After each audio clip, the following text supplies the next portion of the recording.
বন্ধুরা, আজকে আমি বানাতে নিয়েছি ডিম বানানোর সময় ফার্স্টে ভালো করে বয়েল করে নেবেন। বয়েল করে তারপরে এরকম করে 3 জায়গায় কেটে নেবেন।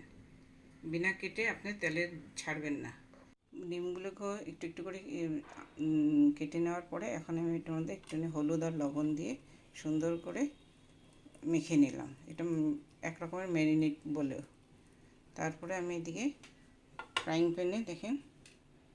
প্যানে আমি তেল দিয়ে রেখেছি।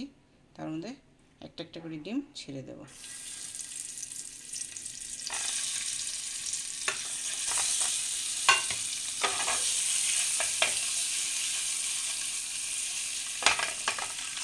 দেখেন বন্ধুরা, ডিমটি ভাজা ভাজা হয়ে এসছে। এখন আমি এটাকে তুলে নেব।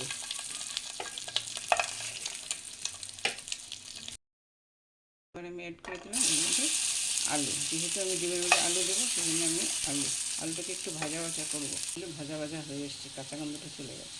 এবার আলুগুলোকে তুলে নিলাম। দিয়ে দিলাম একটু গোটা জিরা, কাঁচা পেঁয়াজ। দেখুন, যখন একটু ভাজা ভাজা হয়ে এসছে, এবার আমি অ্যাড করে দেবো পেঁয়াজ, কাঁচা লঙ্কা, রসুন আর আদা বাটা। পেঁয়াজ, আদা, কাঁচা লঙ্কা আর রসুন বাটা পেস্টটা একটু ভাজা ভাজা হয়ে এসছে। সুন্দর তার গন্ধ হয়ে গিয়েছে। এখন এর মধ্যে অ্যাড করবো দিলাম জিরা গুঁড়া, করলাম হলুদ গুঁড়া, করলাম কাশ্মীরি চিলি পাউডার, করলাম কাসুরি মেথি, অ্যাড করবো একটু গরম মশলা, খাবো সুন্দর করে সব মশলা মিশে যায়।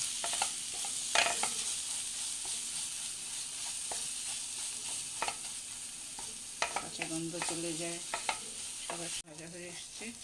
এবার এর মধ্যে অ্যাড করে দেবো লবণ, টমেটো,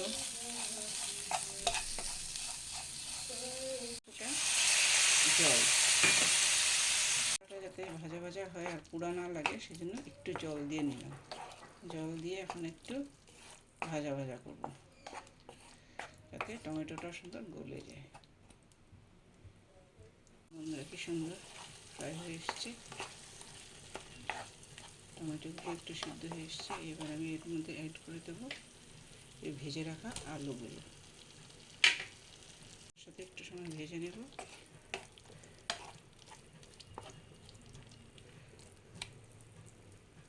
ভাজা ভাজা হয়ে গেছে, আলুর সাথে মিশে গেছে মশলা। এবার আমি দিয়ে দেবো আমার গরম করা জল থাকে, সেটাই আমি গরম করা জলই ইউজ করি। গরম করা জলটা দিলে তরকারির স্বাদটা ভালো থাকে। আর কি সুন্দর হয়েছে। যেহেতু কাসুরি মেথি দিয়েছিলাম, গন্ধটা যা ফাটাফাটি হয়েছে।